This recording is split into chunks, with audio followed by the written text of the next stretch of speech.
He kicked her out with rage in his eyes, tossed her bags like garbage, and slammed the door behind him. But the twist? The moment he turned back to celebrate his freedom, he heard a calm voice say, "You're done with her? Then I'll take care of what you threw away." He turned again, and saw his neighbor, the quiet, respectful man next door, gently picking up her bags and leading her into his apartment. What happened next will shock you. Before we dive in, like, share, and subscribe if you believe real men protect what others throw away. Now let's begin. Emily Harper walked the final block home with aching arms and soft breath. 2 heavy grocery bags swung from her hands, the paper digging into her palms. The sun was low, casting gold across the quiet street, but her heart felt nothing of its warmth. She always made it back before Mark did, just the way he liked it. But today he was already home. As she climbed the front steps to their townhouse, she noticed the front door was open, not wide, but ajar, like a mouth holding something unsaid. "Mark?" she called gently, nudging the door with her elbow as the bags weighed her down. He was standing in the middle of the living room, arms crossed, jaw clenched, eyes stormy. "No hello. No offer to help. You're late," he snapped.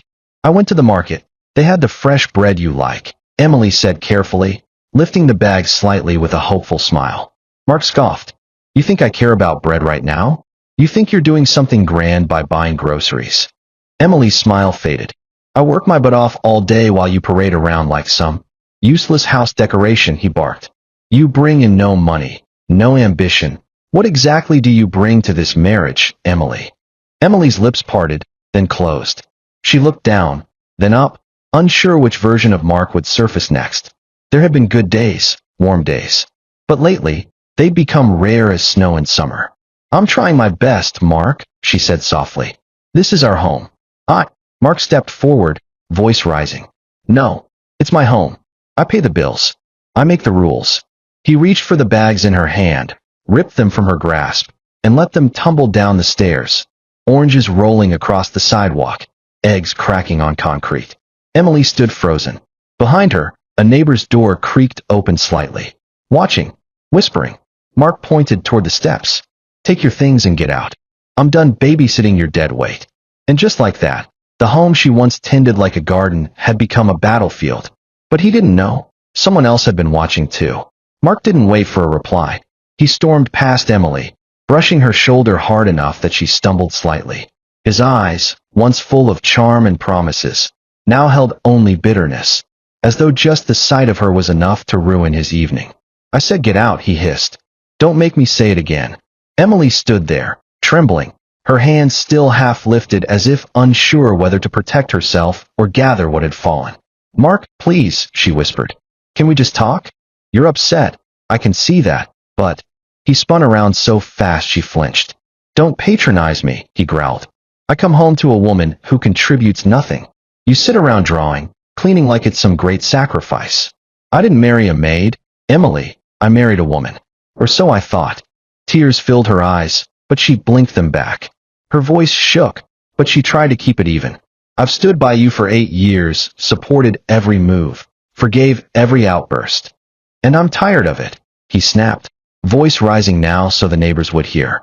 Maybe he wanted them to. "I'm tired of pretending we're something we're not. I deserve better than this slow, dragging version of a life." He stormed toward the hallway closet, yanked it open, and began tossing her things onto the steps outside. A scarf, her art folder, shoes she'd saved up to buy. He hurled them like trash, with no care, no pause. A photo frame hit the edge of the railing and shattered. Emily rushed forward. "Please, stop. Mark, you're breaking things. Just like you broke this marriage," he bellowed. Then came the moment that turned the humiliation into something else entirely. Mark reached for the final bag, the one holding her sketchbook and the groceries she'd picked so thoughtfully, and with one fierce heave, he flung it all down the stairs. It bounced on the last step, flipping open, its contents rolling and scattering like her dignity laid bare. "Get out. You don't live here anymore." Emily stood at the top of the stairs, broken things below her, a storm behind her, and no clear path ahead, until a quiet voice spoke from across the courtyard. Emily stood still for a moment, her hands trembling by her sides. The groceries were bruised, the sketchbook soaked with leaking juice, her dignity lying at the foot of the stairs like a kicked dog. She tried not to cry. She wouldn't give Mark that satisfaction. But her lips trembled, and her chest burned from the pressure of swallowing the pain. He had turned his back already, muttering something about needing air as he slammed the front door shut behind him. Just like that, the home they built became a stranger's house. Emily took a shaky breath, wiped her face with the edge of her sleeve, and knelt to gather her things. A tomato rolled away down the steps. The photo frame with their wedding picture was cracked, Mark's side of the glass completely shattered. She tucked it back in the bag without looking at it. As she stood, lifting the weight of her scattered life in her arms, she turned to face the open street, ready to disappear somewhere, anywhere. But before her first step could land, she heard it. Emily. She froze. The voice was soft, so soft it almost felt like an apology for interrupting. Standing a few feet away, just beyond the gate, was Daniel, the quiet neighbor, the one who always nodded politely at her in the mornings, who watered his plants with care, who once offered to help her carry groceries, but backed away the moment Mark appeared. He looked different now. Not bolder, not louder, just present. Genuinely present. I saw what happened, he said carefully. I didn't want to intrude. But, you shouldn't be out here like this. Emily tried to smile, but failed. I'm fine. Really. I'll figure something out. He stepped closer, keeping a respectful distance. I'm not trying to push. But, if you need a place to breathe, even for just tonight, I have a spare room. Clean sheets. Hot water. No questions unless you want to talk. She looked at him, the sincerity in his eyes, the quiet strength in his voice. And for the first time in what felt like forever, someone wasn't trying to fix her. Just give her space to be. Her arms finally gave out. The bag slipped to the ground. I think I need to sit, she whispered. Daniel nodded once, kindly. Then come inside. No pressure. Just peace. And as she walked beside him, something strange happened. The storm behind her didn't follow. Daniel's apartment smelled like lavender and old books. Not overpowering. Just enough to feel warm, lived in, and untouched by drama. The curtains were open, sunlight falling gently across a modest couch, and a table lined with carefully stacked design magazines. Emily stepped inside hesitantly, her soaked grocery bag still clutched like a shield. You can drop that, Daniel said, pointing kindly to a chair near the door. Nothing in here is more important than you getting to rest. She placed the bag down slowly, still unsure if this was real, if this was kindness or just another mask. Daniel walked ahead, giving her space. You can sit wherever you like. No expectations. No need to talk. I'll just make you some tea. She nodded silently and sat on the far end of the couch, her back straight, hands folded tightly in her lap, like she was waiting for a judgment that never came. Moments later, the soft whistle of a kettle broke the quiet. Daniel returned with two mismatched mugs, offering her the one that read, "One day at a time." I didn't know how you take your tea, he said. So I went with honey and lemon. Safe bet. Emily took it with both hands. Thank you. You're welcome. They sipped in silence for a few minutes, but it wasn't the kind that felt like walking on glass. It was the kind that filled the room like music, calm and heavy with unspoken understanding. Daniel didn't pry. He didn't ask why she stayed with a man like Mark or what happened to make him snap. He simply existed beside her, in the same room, allowing the brokenness to settle without needing to sweep it up. After a while, he gestured toward the hallway. The guest room's that way. Clean sheets, fresh towels, door locks from the inside. Emily looked at him again. Really looked. Daniel, with his quiet voice and worn-out slippers, wasn't trying to rescue her. He was simply reminding her that she was still worthy of peace. Daniel, I don't know what to say, she murmured. You don't have to, he replied gently. You just have to rest. And for the first time in what felt like years, she did. Mark stood outside Daniel's apartment, arms crossed, jaw tight. He had stormed back into his own place after throwing Emily out, expecting tears and begging at the door. But an hour passed. Then two. The silence outside didn't sit right with him. Driven by a mix of irritation and curiosity, he slipped out of his apartment and crept along the narrow walkway between the units, stopping at the side window of Daniel's flat. The blinds were slightly parted, and what he saw stunned him. Emily was sitting on Daniel's couch, not curled up in tears, not pleading for sympathy. She was smiling.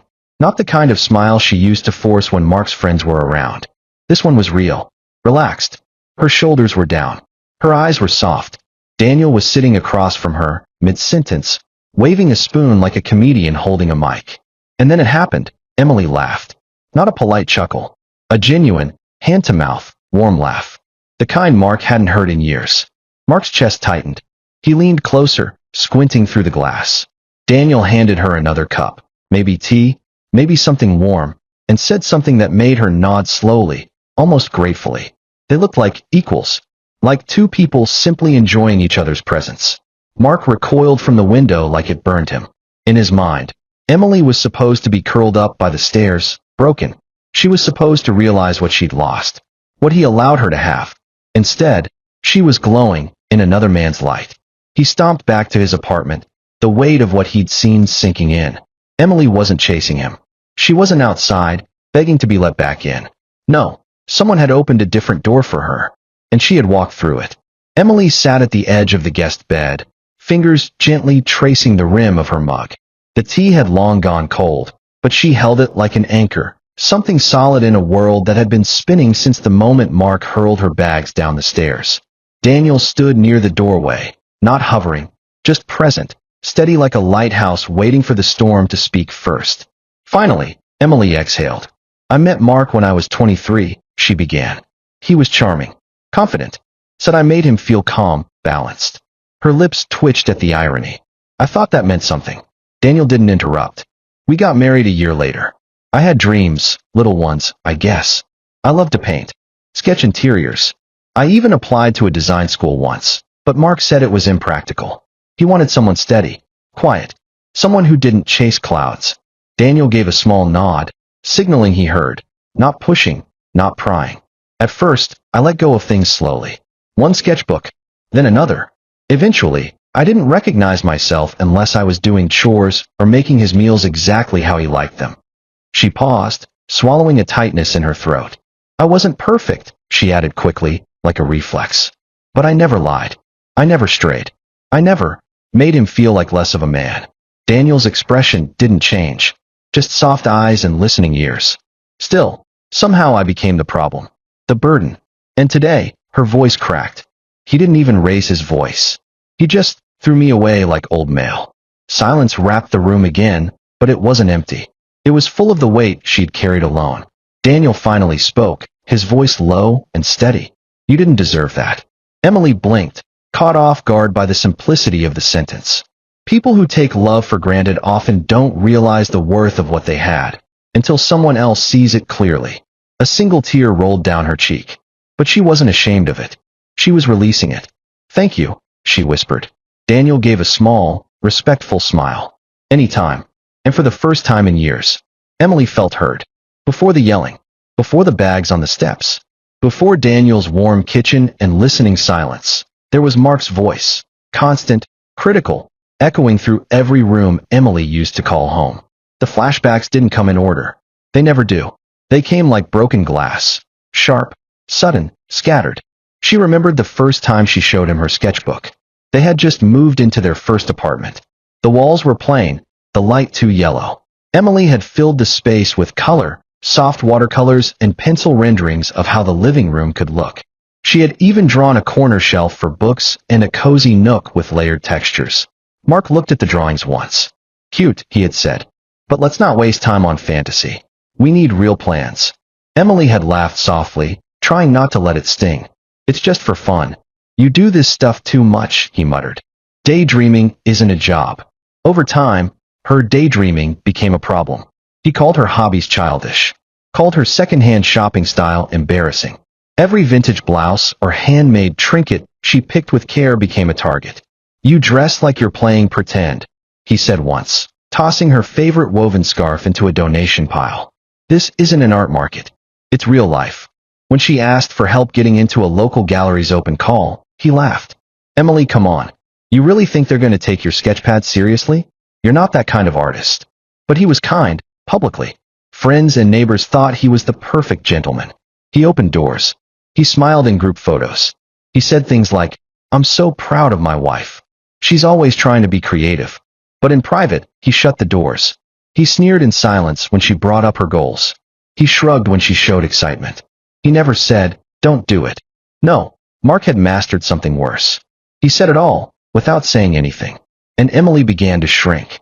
One day, she stopped drawing. Not because she didn't love it, but because every time she reached for her pencil, she could hear his voice. Who's going to care about your little sketches? What? You think you're going to be famous now? Get your head out of the clouds, Em. So she did.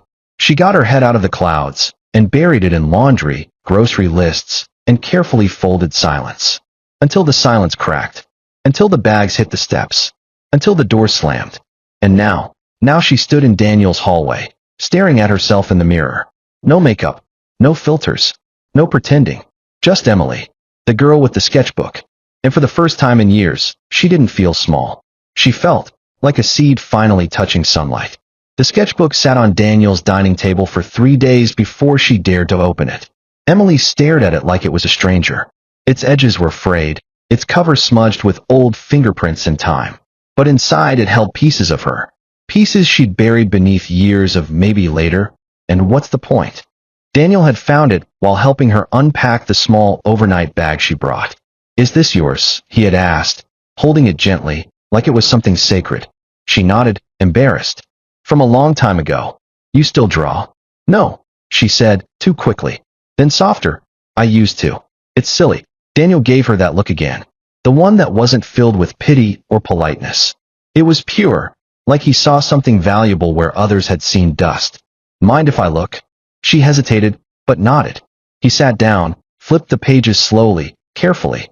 His eyes moved with quiet awe, pausing at each design, each sketch of old buildings reimagined as cozy spaces, each color-coded room layout, each page where her pencil had once danced freely. These aren't just sketches, he said. They're blueprints of warmth. Emily blinked. What do you mean? He pointed at one sketch of a bakery layout she had drawn years ago. This one, you thought of everything. The flow, the counter, even the morning sunlight hitting the front table. This isn't just art, Emily. It's vision. That night, she picked up a pencil for the first time in years. It felt foreign at first, like trying to speak a language you once loved but hadn't used in a decade. Her hands trembled. Her lines were stiff.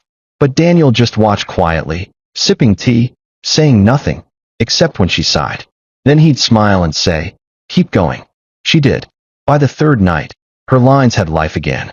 Her strokes flowed. Her ideas returned, not as whispers, but as loud, confident declarations on paper. She reimagined a local art gallery with better lighting. She redesigned a cramped coffee shop in her old neighborhood with open arches and textured walls. Her eyes lit up, and her cheeks flushed with that old fire Mark had once mocked. Daniel noticed it. "You're glowing," he said gently, handing her a new set of pencils. She looked up, surprised. "I am," he nodded, like someone who remembered who she is. She laughed, not out of disbelief, but because something inside her knew he was right. In that moment, Emily wasn't just drawing a room. She was rebuilding herself, sketch by sketch, line by line. For the first time in forever, the mirror didn't reflect a wife who was forgotten or tossed aside. It reflected an artist, a woman rediscovering her worth, not through revenge, not through rage, but through creation. And she was just getting started. Emily stood outside the small downtown art gallery, her fingers curled tightly around a manila envelope filled with sketches, designs, and hope. Her palms were sweaty. Her heart raced like a warning bell. She hadn't applied for a job in nearly 8 years. And never as her. Not as Emily Harper, the woman with dreams. Just Emily, the forgotten wife, the background figure in someone else's spotlight. But Daniel had walked her through every step. "You've got this," he said that morning, standing at the kitchen counter while she nervously sipped tea. "You're not just applying for a job, Em. You're stepping back into your story." She had chuckled. "That sounds poetic." He grinned. "It's true. Besides, have you seen your portfolio? They'd be fools to say no." Now, standing outside the glass doors with sunlight glinting off the gallery name, Verve Studio, she breathed in slowly, then stepped inside. The gallery was warm, welcoming. Wooden floors, clean white walls, a scent of lavender and paint in the air. A young woman at the front desk smiled politely. "Hi, can I help you?" Yes," Emily stammered. "I'm here to apply for the open assistant curator position. My name is Emily Harper." The woman stood. "You came in person? That's rare these days." Most people just email. Come with me. She led her into a sunlit back room where a middle-aged woman in black glasses was seated, flipping through design catalogs. She looked up. I'm Sarah, gallery director. You're Emily. Yes, ma'am, she said, handing over the envelope. My work is inside. Sarah opened it and started flipping through slowly. Emily shifted from foot to foot, nerves dancing. She wanted to explain herself, how she hadn't worked in a long time, how life had pulled her off course, how this meant the world to her. But she stayed silent, letting the art speak. Halfway through the folder, Sarah paused. This one, she said, holding up a sketch of a gallery relayout with natural light and art flow adjustments. You designed this? Yes, Emily replied softly. I thought the way people move through a space should tell a story.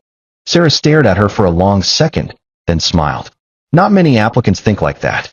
Emily felt her breath catch. Sarah slid the folder aside. We've had 20 applications. Yours is the only one I remember after looking.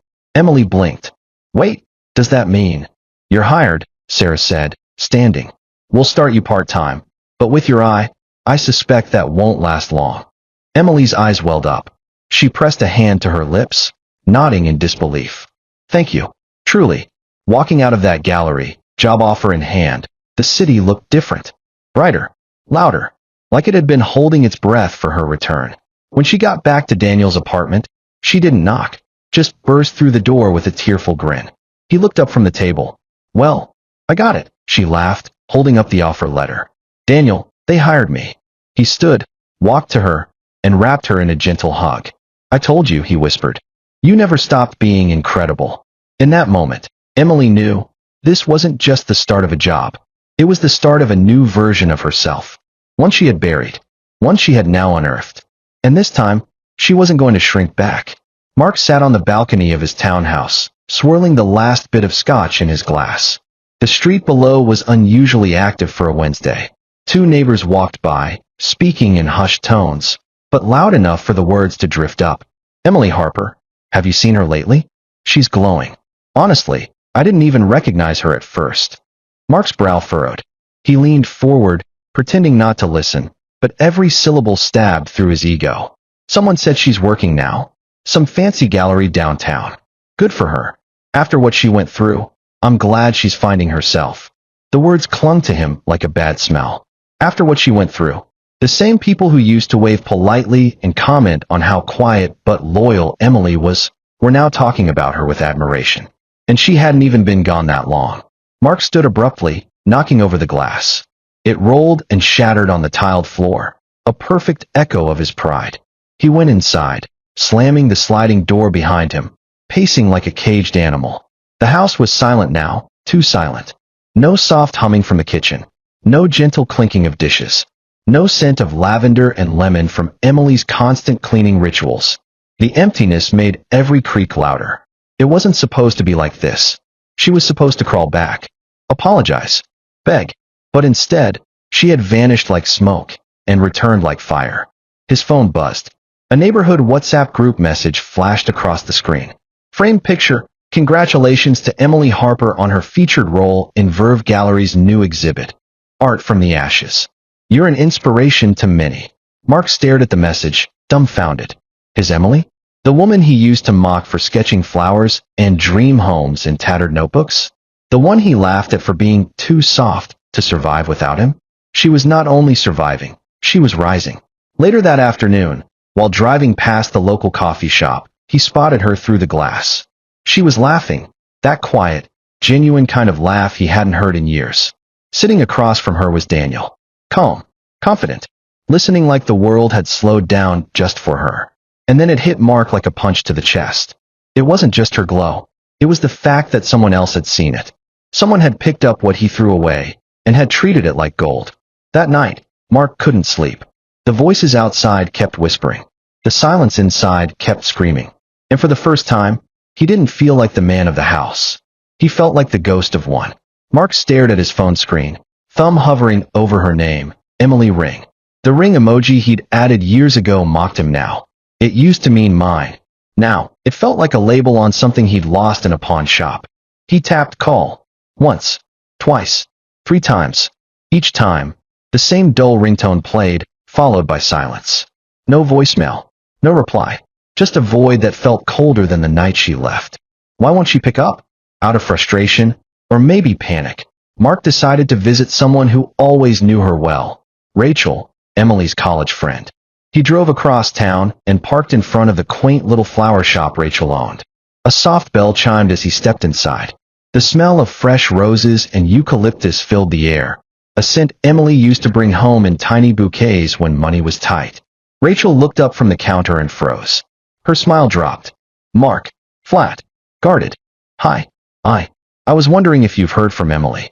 Rachel raised an eyebrow. Why? I haven't been able to reach her.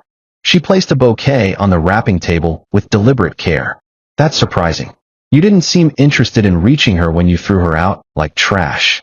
Mark's throat tightened. Look, I know I made mistakes, but... Rachel cut him off. No. You made decisions. There's a difference. He looked away. I didn't think she'd actually thrive. Rachel said, finishing the sentence for him. Yeah, most men don't. Mark stepped closer, desperation creeping into his voice. Can you just tell her I want to talk? That I regret. Rachel shook her head. You regret that someone else saw her worth before you did. The shop door opened behind them. Another customer stepped in, giving Rachel a warm smile. She smiled back, professional and polite, then turned to Mark once more. She's not hiding, Mark. She just isn't waiting. He nodded slowly, chest heavy. I guess I deserve that. Rachel softened, just a bit. You don't get to throw someone into the cold and expect them to leave the door open for you. Mark stood there a moment longer, then turned and walked out. Still not ready to give up, he visited another old friend, Caleb, who had once been their wedding photographer. They hadn't spoken in years, but Caleb greeted him with a puzzled frown. You're looking for Emily? Caleb asked. Mark nodded. Have you talked to her lately? Caleb shrugged. Saw her at the art gallery opening last weekend. She looked peaceful. Do you think she'd? Caleb held up a hand. You threw her away, Mark. Why now? Mark couldn't answer. Because he didn't even know. Mark stood in front of the apartment door, his knuckles hovering midair. It was Daniel's unit, right across the hall from where he used to live with Emily. A few weeks ago, this door was just part of the hallway, something he passed without notice. Now, it felt like a vault, guarding something that once belonged to him. He knocked. Once. Twice. The door creaked open. Daniel stood there, calm, casual, holding a mug of tea in one hand.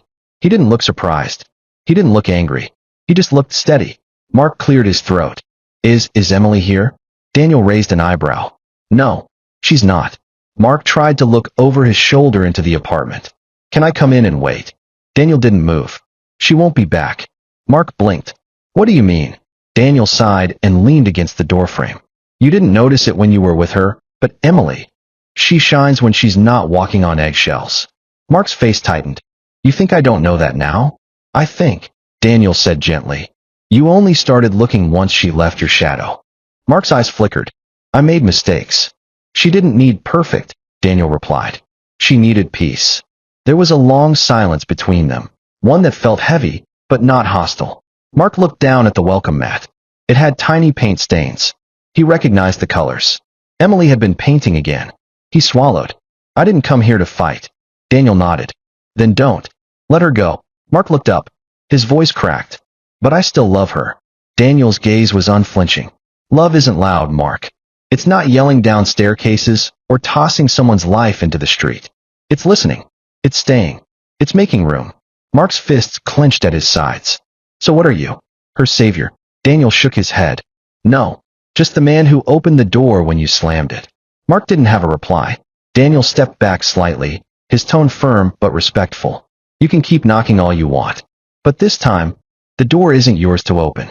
Then, with calm finality, Daniel said the words that hit harder than any shout. She doesn't live in your shadow anymore. Click. The door closed. Mark stood alone in the hallway, staring at the wood as if it might crack open and give him one last chance. But it didn't, and neither did Emily. Mark sat on the floor of the apartment alone, surrounded by the mess he had avoided for weeks. Cardboard boxes half-packed, clothes crumpled in corners, plates with faded takeout stains, dust on memories he never thought he'd be forced to remember. He had been trying to clean, or at least pretend to. Truthfully, he was looking for something. Anything. that reminded him she once belonged here, that he hadn't just imagined it all. And then, in an old shoebox buried beneath winter coats, he found it. A photograph. Their wedding day.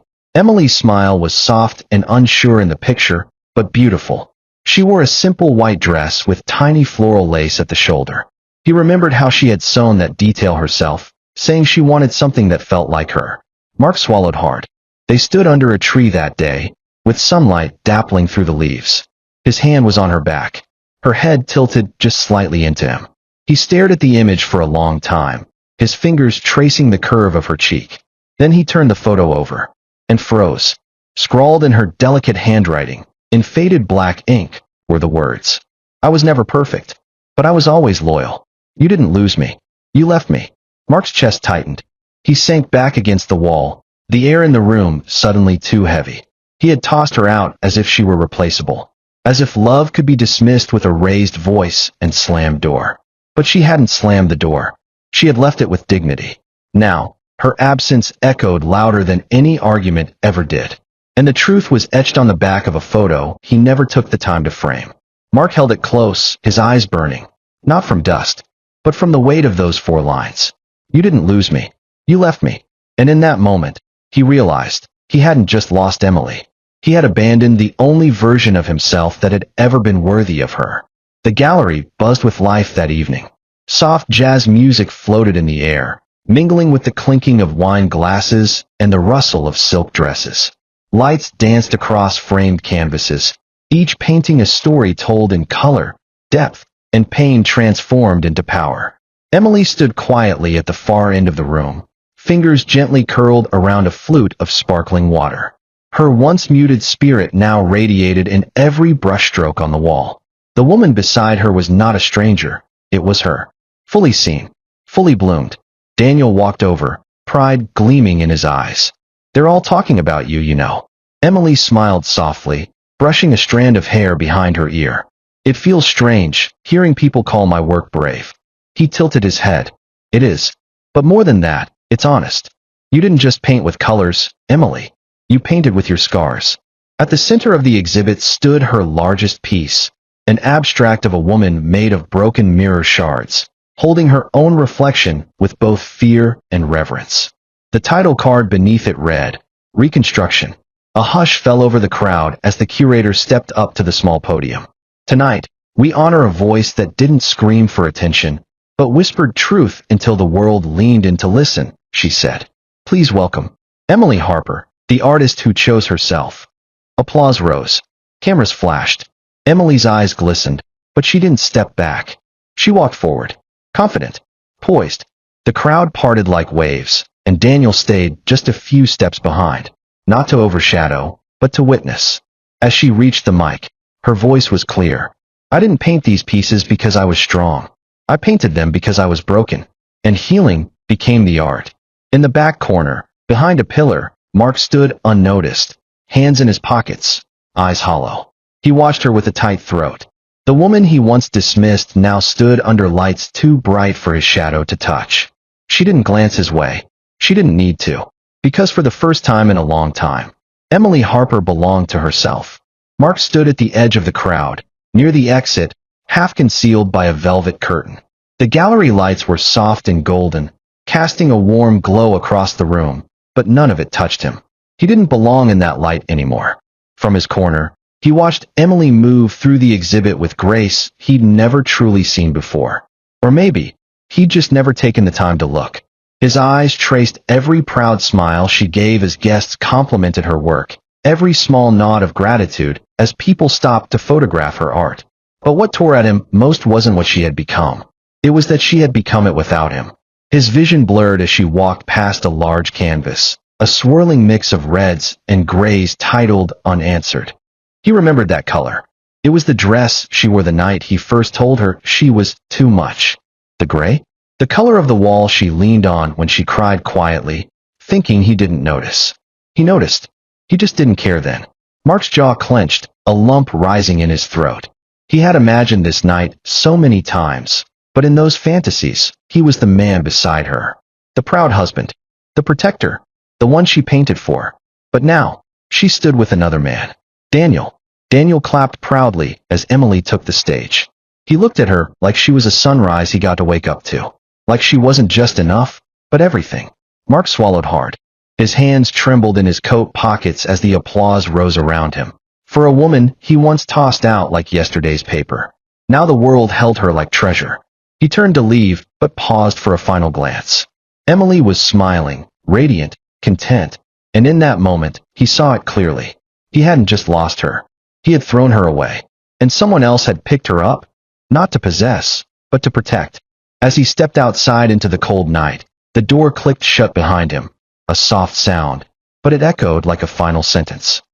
The sun was sinking low, casting long amber shadows across the neighborhood. Children's laughter echoed faintly in the distance. Somewhere, a dog barked, but on the steps of the old gray duplex, there was only silence. Mark sat there, elbows resting on his knees, hands clasped together, head bowed. It was the same spot where, months ago, he had thrown a woman's world out the door, bags, shoes, and heart included.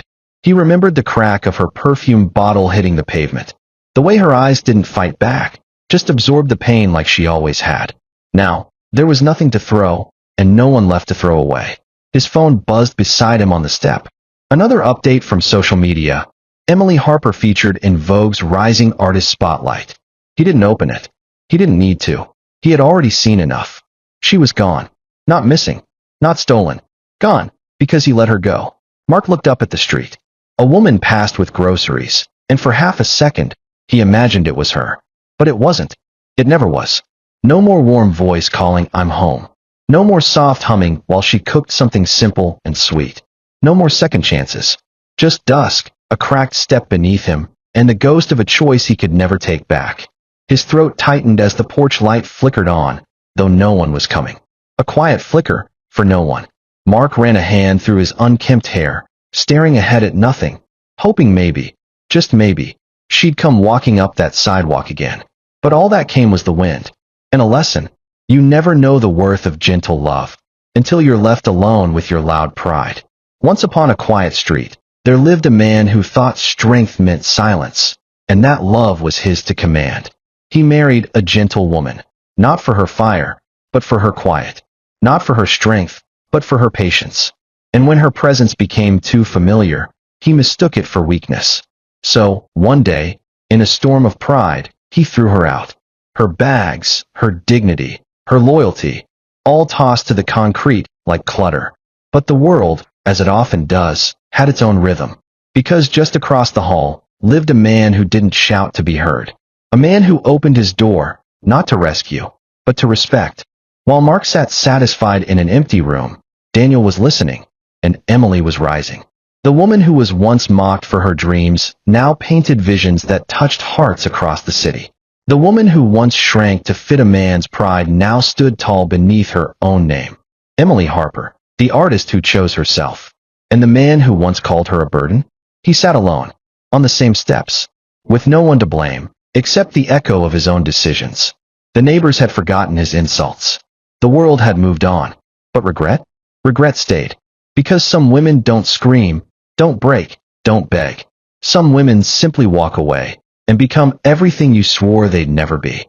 So here's the lesson, etched like paint on canvas. He kicked her out to prove he was the man.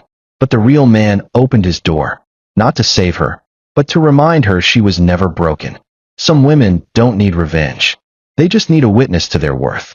Like, share, and subscribe if you believe what's thrown away by pride can still be picked up by love and polished into something rare.